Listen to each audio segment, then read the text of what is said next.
Veja como é fácil ser membro apoiador do meu canal no YouTube, canal Marco Antônio Villa.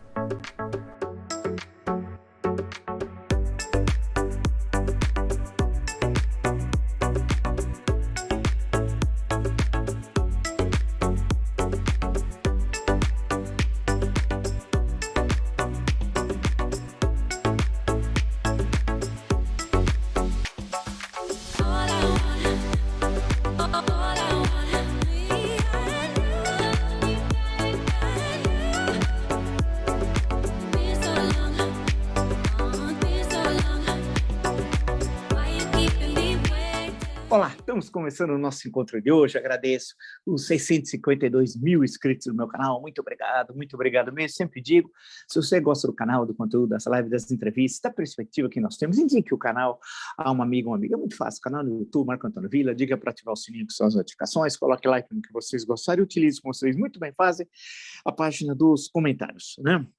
Lembro, hoje postamos a entrevista com o deputado Kim Kataguiri do MBL, vocês todos conhecem, deputado federal. O MBL está no Podemos, né? Vai ter candidato ao governo do Estado, vários candidatos a deputado federal, deputado estadual, né? E ele faz uma análise da perspectiva do MBL da conjuntura política. Assista, que está bem legal, né? Sempre nesse sentido, né, de nós entendermos as diversas leituras que tem no Brasil no campo democrático, republicano, plural, como é esse canal, né? Lembro que nós criamos o apoiador. O que é o apoiador do canal, né? É aquele que se compromete com o jornalismo independente, de qualidade, plural, republicano e democrático. É muito fácil, tem duas formas de ser apoiador. Entre lá no Seja Membro, tem duas formas e você pode escolher qual para você é a mais adequada, né? No Twitter pode me seguir pelo Villa Marco Villa, no Instagram @Marco Antônio Villa Oficial, e lembrar o TikTok, grande, agora a modernidade chegou, Marco Antônio Villa Oficial, né? Vamos lá então, lendo todo o noticiário, acompanhando o que está ocorrendo. Eu acho que tem alguns pontos, ontem eu não quis estender muito, porque parece ser uma coisa de querer explorar a morte de alguém, mas eu queria só fazer um breve comentário sobre a questão de Olavo de Carvalho, né? Hoje, nesses 2 dias, tanta gente aí que fica fazendo crítica ao Olavo de Carvalho, era tudo olavista, se dizia amigo, que tinha boas relações, alguns tinham até uma visão fanática, né, do que eu chamava de porno filósofo, expressão minha, do qual fui processado pela quadrilha dele, e tive de me defender. Esses todos hoje estão falando anos, eram todos do nazifascismo. Aquilo era medíocre. Eu, quando li a primeira vez, lá atrás, no século passado, a primeira vez que me falaram da existência do então astrólogo, né, que depois virou muçulmano, tem toda essa carreira, que vocês devem saber, né? Até o Ricardo Sete, lembrando, que foi da Veja, tal, foi muito tempo da Editora Abril, lembrando o tempo que trabalhou com ele no Jornal da Tarde, né? Naquele tempo ele tinha um perfil, depois ele construiu essa persona, que enganou idiotas, porque quem tem um mínimo de bom senso, que tem criticidade, que tem conhecimento, que tem cultura, não entraria no barco do porno filósofo, certo? Então, eu, quando já vi a primeira vez, já me coloquei contra. E depois, isso na década passada, por exemplo, todas as vezes eu colocava, esse cara é ridículo, não sabe absolutamente nada, é um enganador, eu falava, é um enganador, né? Ele mostra um saber que ele não tem.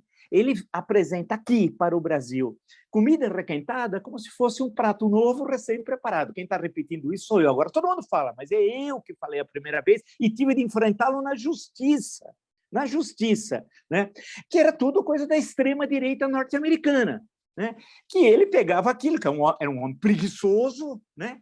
Esperto, malandro, nunca trabalhou, ele pegava tudo aquilo, requentava e mandava para cá. E medíocres, com perdão da expressão, idiotas, né, achavam que ele era um gênio da raça. Eu trabalhei com gente que achava que ele era um gênio da raça. E eu já falava, não é nada disso. Agora todos falam que não é nada disso. O primeiro a falar fui eu. Fui eu que disse que não era nada daquilo. Que era uma tremenda enganação. E fiz referência no encontro também de ontem ao episódio da TV Veja, né? Aquilo é inesquecível. Eu fiquei muitos anos na TV, foi um sucesso. As participações minhas, em certa época, foi às quintas-feiras, chegava a dar 1.800.000 views. De quinta para sexta, E aí, numa delas, eram 20 minutos, né, que eu participava, tal. Teve vários tipos de... Teve a questão da cobertura da ação penal 470, não, estou me referindo àquele momento de comentário semanal, tá? Aí eu falei, tem um astrólogo aí que está na Virgínia, tal, papapá, né? Sem citá-lo. E fiz uma... O que é que aconteceu? Ninguém me falou nada. Aí alguém falou, ontem ele apareceu lá, teve uma entrevista de 1 hora. Eu falei, de quem? É do Porno Filósofo. Falei, do Porno Filósofo? Não estou sabendo. Né? Aí fui ver, procurei lá, isso, entrevistaram, deram gargalhado, e ele mostrava 4 armas que ele tinha na cama, alguma coisa assim, 4 armas, né? E dizendo, o meu sonho é matar um urso. Acharam engraçadíssimo isso. Todo mundo ria, a pessoa que estava entrevistando.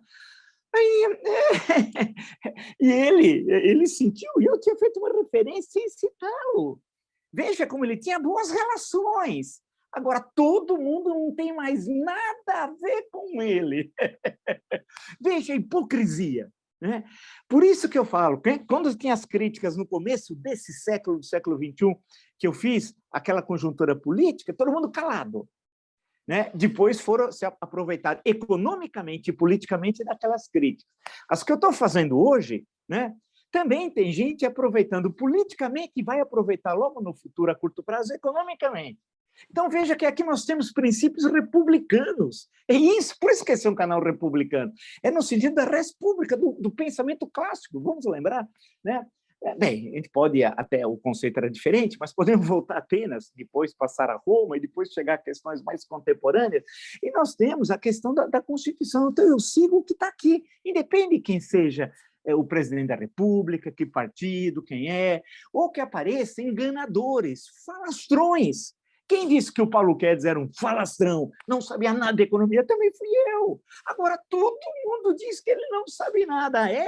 Na hora de pôr a cara para bater com prejuízos, né? Depois um dia eu vou explicitar tudo isso a vocês, mas fui eu que fui falando, olha, isso aqui não se sustenta. Então, agora eu vi análises patéticas, eu fiquei rindo, dizendo assim, o olavismo, ismo, para o Porno Filósofo, tem ismo, olavismo, alto lá, bola no chão. Se o olavismo vai sobreviver ou não, que é isso? Que pensamento tem ali, meu Deus do céu? É um Raimundo Faoro? É um Sérgio Buarque de Holanda? É um Caio Prado Júnior? É um Gilberto Freire? É um Florestan Fernandes? Não! É um picareta. Parou na primeira série do ginásio e foi chamado por uma nota da Câmara dos Deputados de doutor. Doutor no quê? Na enganação? Doutor, sou eu que fiz doutorado. Que isso? Então, hoje, passou, todo mundo fez aquelas brincadeiras, não estou querendo saber se são boas ou não, interessantes ou não, em relação ao Porno Filósofo, mas eu quis agora colocar, autolagem e hipocrisia. Né? Mas não sei o quê. Bem, quem se encantou por aquele, vou chamar de canto de sereia, piada, por aquilo, era um medíocre, que basta ter o mínimo de conhecer teoria política, conhecer história, conhecer sociologia, você saca na hora que aquilo não parava em pé. E de onde vinha aquilo? Da extrema-direita nazifascista americana. E aí uns bobalhões, supostos empresários, nós somos liberais, ele morreu. Ele não estava nem aí com o liberalismo, ele era nazifascista, cara. Que liberal? Assim como esses falsos empresários não são liberais coisa alguma, querem mamar nas tetas do Estado, gente que tem ódio do Brasil, assim como o Porno Filósofo, que estava fora do Brasil. Bem, desculpem, mas eu tinha de marcar posição, porque haja hipocrisia que eu estou lendo aí, né? Mas nós tínhamos boas relações. Tem boa relação com criminoso? Com nazifascista? Que isso? Eu não tenho, não. Eu estou fora disso, tá? Então, queria deixar registrado esse ponto e se falar de olavismo sobreviver. Que é isso, cara? Estude! E demora anos, hein? Conheça a obra de Sérgio Buarque de Holanda, a obra de Gilberto Freire, a obra de Caio Prado Júnior, a obra de Raimundo Faoro, a obra de Florestan Fernandes. Depois de você ler tudo isso, aí você pensa em escrever alguma coisa, tá bom também? Vamos pôr as coisas no seu devido lugar, né? Haja enganadores, hein? Haja enganadores. Vamos em frente. Aí, estou acompanhando aí a questão da conjuntura e soube agora, graças à Igreja Universal, que esquerda não combina com cristianismo. Eu não sei, essa discussão eu tenho domínio, eu posso fazer tranquilamente, porque poderíamos começar no Karl Kautsky. Começar no Karl Kautsky, que o bobo do bispo nem sabe quem é. Mas poderíamos começar ali, se ele quisesse. Mas não tem domínio, né? Tem nada a ver uma coisa com a outra. Na hora que eles estavam mamando nos governos do PT, e aí? Como era? Quando foram ministro, inclusive, na inauguração da Record News, né? Onde estava o Edir Macedo? Quem estava ao lado dele? Era o Lula. Que história é essa, cara? Engana quem? Vocês estão vendo a hipocrisia? Parte 2, né? Estão vendo a hipocrisia? Que é isso? Estão enganando quem? Não engana ninguém, meu Deus do céu. Leia o Rubem Alves, fala um grande teólogo, falecido, cara que escreveu muito, muito bom, protestante, presbiteriano. Vocês querem conhecer? Leiam. A primeira vez, faz muitos anos, a coleção Primeiros Passos da Editora Brasileira foi uma revolução. Caio Graco revolucionou o mercado editorial. Isso no final dos anos 70. Diz ele que tudo começou numa SBPC, que eu estava lá em 1977, na PUC, aquilo foi célebre e tal. Já contei esse episódio. O Oscar Sala era o presidente da SBPC, né? O antigo Tuca, não o Tuca atual, o antigo Tuca era enorme, lotado. Tinha tanta gente que, em certo momento, o Oscar Sala, que era físico, pediu que as pessoas não batessem palma, que as ondas estavam tão grandes que ela podia ruir, né? Bem, e todo mundo queria discutir, queria falar de política. Era um outro Brasil. Era um outro Brasil. Mas aí o Caio Prado teve a grande sacada. Falou, vamos fazer. As pessoas não sabem. Coleção Primeiros Passos, o que é, né? Isso, o que é. E foi um enorme sucesso. Depois fez a coleção Encanto Radical, depois a coleção Tudo é História, etc, etc, etc. Eu publiquei pela Encanto Radical, publiquei pela Tudo é História, etc, etc, etc. Bem, conheci o Caio Graco e por aí vai. E um dos volumes ele era dizer o que é religião, né? E depois o Rubem Alves fez um monte de outros, escreveu muito, muito, muito. E eu li, aí eu falei, pô, esse cara é muito bom, hein? Não cheguei a conhecê-lo pessoalmente, até onde fiquei 20 anos na Federal de São Carlos, tinha até um rapaz lá que até encenava várias coisas do Rubem Alves, gostava muito, sempre ele falava na hora que eu estava tomando café lá no Pão de Queijo, que era o local que a gente passava antes de ir lá para a sala de aula, né? Mas eu sempre admirei. Então, dá uma lida. Ali que você está falando em cristianismo, está no Rubem Alves, por exemplo, né? Tá lá. Então, não tem nada a ver com essa picaretagem. E é um protestante, presbiteriano. Tá vendo? Então, não tem nada a ver uma coisa com a outra. O que a gente assiste aí é palhaçada. Ninguém pode levar a sério falar em religião com esse pessoal, né? Então, portanto, não é antirreligioso ou fazer discurso de uma religião contra a outra. Não, não, não, não, não. Tem gente muito boa. Você pode passar pelas religiões de matriz africana, coisas fantásticas, pode passar pela religião hebraica, passa pelas diferentes correntes do protestantismo, no caso do catolicismo, etc., budismo, e por aí vai. Tá bom? Então, a picaretagem, o que eu não aguento são picaretas e que pululam, né? Por aqui, né? Eu tinha prometido para vocês ler um trechinho aqui, né? O Luiz Macluf Carvalho, eu tenho muita coisa dele. Ele tem um grande livro sobre Davi Nasser e a revista Cruzeiro, chama Cobras Criadas, Davi Nasser, entre outros. Tem outros, todos. Eu li muita coisa, tenho aqui muita coisa dele e tal.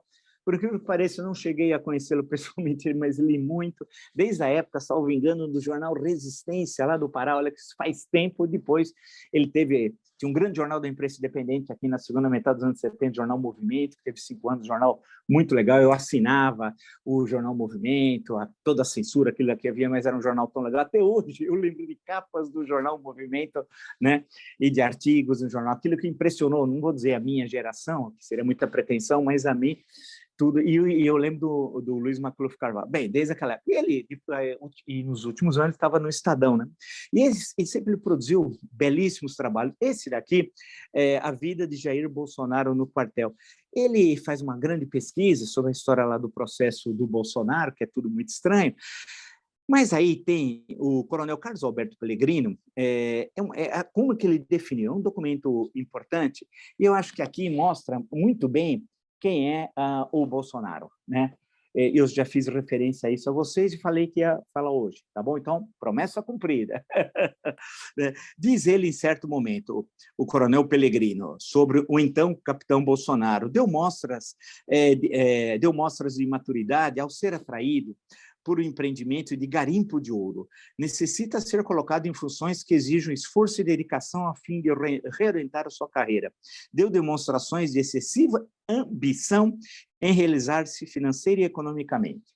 Então, aqui já tem clara, nós estamos falando do documento de 1983, hein? Olha, imaturidade, falta esforço, falta dedicação, ambição, né? E aí vem, veja aqui, o mesmo documento. Afirmou que estavam bem presentes nos comentários de Bolsonaro, vamos lá, sobre lendas e histórias sempre referentes à existência de ouro, pedras preciosas e outros valores no Vale do Ribeira, em São Paulo, como também em regiões do Brasil, consistindo sempre em relatos fantasiosos sobre fortunas feitas da noite para o dia. É exatamente o que o criminoso é, por exemplo, na presidência da República. Relatos fantasiosos. Quer dizer, isso vem lá de trás. Lá de trás. Nós estamos em 1983. Caramba! Estamos falando há 40 anos. Quer dizer, o coronel Pellegrino fez um retrato, uma radiografia perfeita do criminoso Bolsonaro. E esses relatos fantasiosos, né? E de que é tudo fácil para conseguir, para obter. Vive no mundo da fantasia. E ele vai em frente, faz uma série que ele tem a inspiração de poder desfrutar das comodidades que uma fortuna pudesse proporcionar.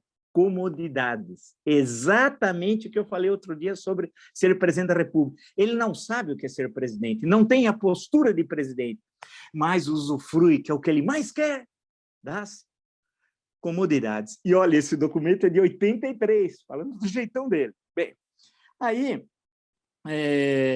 diz que ele acabou ficando frustrado, não achou lá, foi achar ouro, prata, voltou todo desiludido, e agora veja, e que ele tinha a aspiração de ser um homem rico. Claro que nas Forças Armadas ele não conseguiu isso, né? Aí encontrou a rachadinha na velha política. Percebe? Como você tem um fio condutor para entender a personalidade do genocida? Vamos em frente.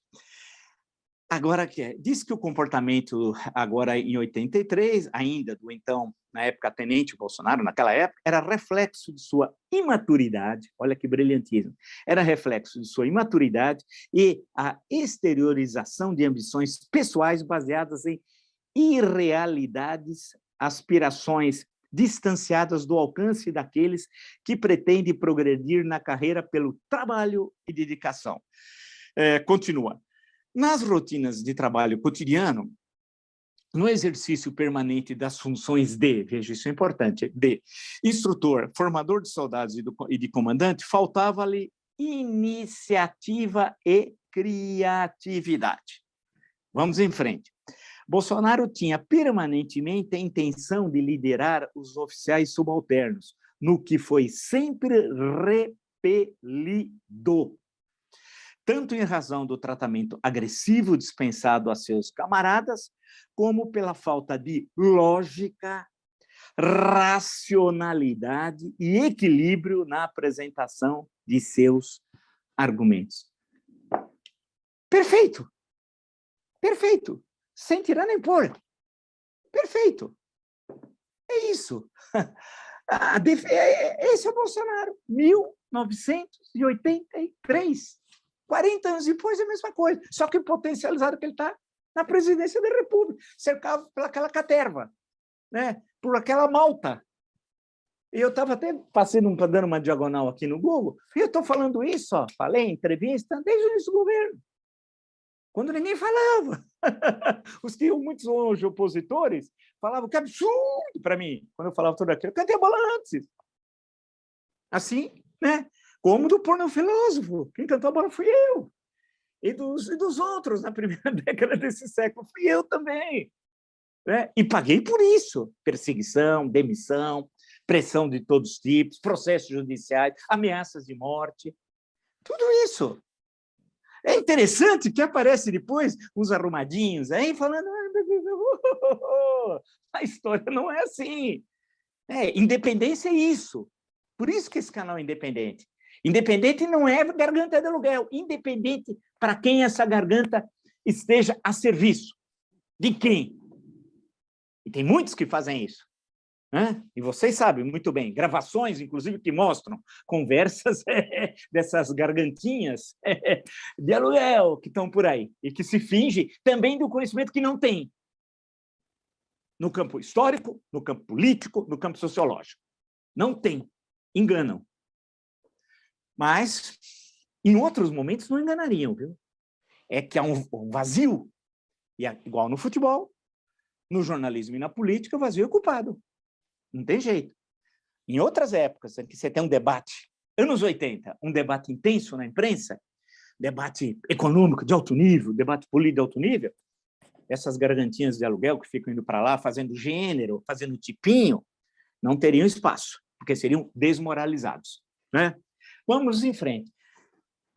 Nessa história toda, e aí fiz questão de colocar isso, esse belo trabalho do McLuff, o Bolsonaro está absolutamente isolado. Saiu uma pesquisa que é falsa, colocaram o Aldo Rebelo como do PCdoB. O Aldo Rebelo não está no PCdoB há milênios. Eu fiquei dando uma olhada, dando risada na pesquisa. Eu falei, pô, devagar, o Aldo Rebelo não dá. Até um dia, até preciso falar com ele, aí faz muitos anos que não falo, tivemos alguns entreveros, inclusive, legais, debates históricos, pela imprensa, pela Folha de São Paulo, no início desse século. Podem procurar lá, que tem um debate intenso sobre a questão do passado, história, tal, e um debate legal, né? Não tem nenhum problema tal. Em que esses oportunistas hoje estavam caladinhos naquela época. Quem estava pondo a cara para bater era eu, né? Então, por isso são centenas de arquivos. Vocês podem encontrar, são centenas mesmo, sem exagero. E eu estou acompanhando, vendo toda a conjuntura. Hoje, por exemplo, o criminoso, conhecido como Bolsonaro, eu estou com a agenda oficial do Mandrião, grande Mandrião, o vagabundo, né? Porque assim, tem Felipe o Belo, né? Tem Alexandre Magno, Napoleão Grande, etc., né? Pepino Breve, podia falar de tantos, Lourenço Magnífico, etc. Sabe, aqui nós temos Bolsonaro, vírgula, ou vagabundo, ponto. É um aposto, né? Vagabundo mesmo. Vagabundo. O vagabundo, estou aqui, ó. Aqui com a agenda do vagabundo. O vagabundo começou a trabalhar hoje, sabe que horas? 3. Teve um despacho de 1 hora com o senhor Pedro César Souza, e depois, das 16h30, o vagabundo teve um despacho de meia hora, né, com o Fábio Faria. Portanto, o vagabundo trabalhou 1h30. O vagabundo. E 5 dias anteriores, o vagabundo não trabalhou. Só ficou andando com aqueles capangas. Porque aqui está o segredo. Aqui está o segredo. O coronel Pellegrino entendeu a vagabundagem dele dia muito, quando disse, olha, ele quer comodidade, é isso. Ele não quer esforço e dedicação. Né? Aqui, isso ele não quer, esforço e dedicação, que é o exercício de presidência, porque quem ser presidente tem que trabalhar muito, muito. E nós tivemos exemplos de grandes presidentes que trabalharam muito a dedicação à coisa pública e tal. Então, ele matou a charada, falou, não, ele queria comodidade, mas comodidade na presidência da República é a comodidade do poder. Perfeito! Todos os privilégios que se chamavam nos anos 70 de mordomias, né? Veio lá de uma célebre série de reportagens do Estadão, né? É isso, então ele não trabalha, vagabundo. Né? E aí aparecem os empresários liberais, tocha, garfo, umas figuras patéticas, ridículas, que no ano que vem ninguém vai lembrar mais dessa cloaca, para lembrarmos da Roma Antiga, Cícero, pois eu tenho os discursos contra Marco Antônio, está no meu livro, viu? A história em discursos, 50 discursos que mudaram o Brasil e o mundo. Um dos discursos, são vários, contra o Marco Antônio, ele acaba. Marco Antônio, estou me referindo ao Simão Triunvirato, né? Tal, pá. Estão falando, lembrando agora o Cícero, a cloaca, tal. Essa turma de empresários, o que eles nos falam aqui? Bolsonaro é vagabundo. Esse é o exemplo que vocês falam. E o pessoal lamentando a morte do pornofilósofo. não leram nada. O curioso, o Zé Carioca. Imagine o Zé Carioca lendo. O Zé Carioca não tem a mínima ideia. Por isso que vem alguém e fala, mas vai sobreviver o olavismo? Que gênio! Ismo do quê? Parte do pressuposto ismo, que é um conjunto orgânico de ideias. Eu pergunto quais são ideias originais. Que ideias tem aí, meu caro? Pô, alto lá, né? Se nós estivéssemos falando de Florestan Fernandes, estivéssemos falando, insisto, Gilberto Freire, Sérgio Buarque de Holanda, estivéssemos falando de Caio Prado Júnior, ou do pensamento crítico, dos desiludidos com a República, já desde os anos 20, estivesse falando do Oliveira Viana, meu caro, aí tudo bem. Aí você tem um pensamento. Agora, alto lá, falei, Olafismo. Estão te chamando ali. Antigamente a gente falava assim, vai na telefônica que tem um interurbano para você. Olha que eu sou antigo, hein? Vai na telefônica que tem um interurbano, porque era assim, interurbano se atendia na telefônica do seu bairro, da sua cidade. Vai atender um interurbano lá, vai para lá, não fala bobagem, né? E o Bolsonaro está isolado, o vagabundo, né? Que aqui, canal da educação, Mandrião. Né? O Mandrião não trabalha. E por quê? Porque está isolado. Não tem governo. Cadê o orçamento? Cadê Paulo Guedes? Cadê a equipe social? Né? Cadê a infraestrutura? Cadê o capitão Tarcísio? Onde está o gênio que quer ser governador desse estado? Mais um picareta que vem para cá. Mais um picareta. Tudo que é picareta vem para cá. Ou para ser eleito deputado, ou para tentar dar algum golpe. Aqui, agora vem esse picareta. O que esse picareta sabe que aqui? São Paulo sempre foi global antes da globalização, pô. Aqui, o último presidente paulista foi Rodrigues Alves, em 1906, quando ele saiu. Por quê? Washington Luiz era fluminense, Jânio Quadros, mato-grossense, Fernando Henrique, carioca, Lula pernambucano. Aí você vai falar assim, e o Temer? Temer é nada. Temer é nada. Porque é tão inexpressivo que não conta. Como a gente falava no futebol, jogando com meninos de menor idade, café com leite. Esse daí não conta. Né? Aí os picaretas... Então, o Bolsonaro sumiu, ninguém sabe, ninguém viu. Não tem, acabou, o governo acabou. Pede para sair. Se te passasse o Capitão Nascimento, falasse para ele, pede para sair, vagabundo. Porque ele não vai... Agora, é uma agonia política, mas não é só dele, é nossa, do Brasil. Porque está claro o cenário, ele vai se enfraquecer cada vez mais. Aqueles que diziam, e eu o contrário, hein? O ano passado, no começo do ano, olhem, dá uma olhada, falavam que ele estava no segundo turno, e 22. Que a questão é quem iria com ele no segundo turno. E eu, outra vez, e esses bobalhões, que hoje falaram essas coisas sobre o pornofilósofo, esses bobalhões, já está no segundo turno, tal, aí fazem pose, cruzam a perna, fazem coisa assim, cita uma expressão em inglês para impressionar os bobos, né? Os nativos, para usar aquela expressão bem colonialista, né? E diziam, não, eu falava, não, esse auxílio emergencial passa. Lembra que eu usei a expressão, que é minha?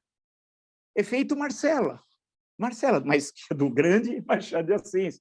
Joaquim Maria Machado de Assis está lá no Memórias Póstumas e Brás Cubas, que apontava. Falava, não, isso tem que ter rivalidade. E teve.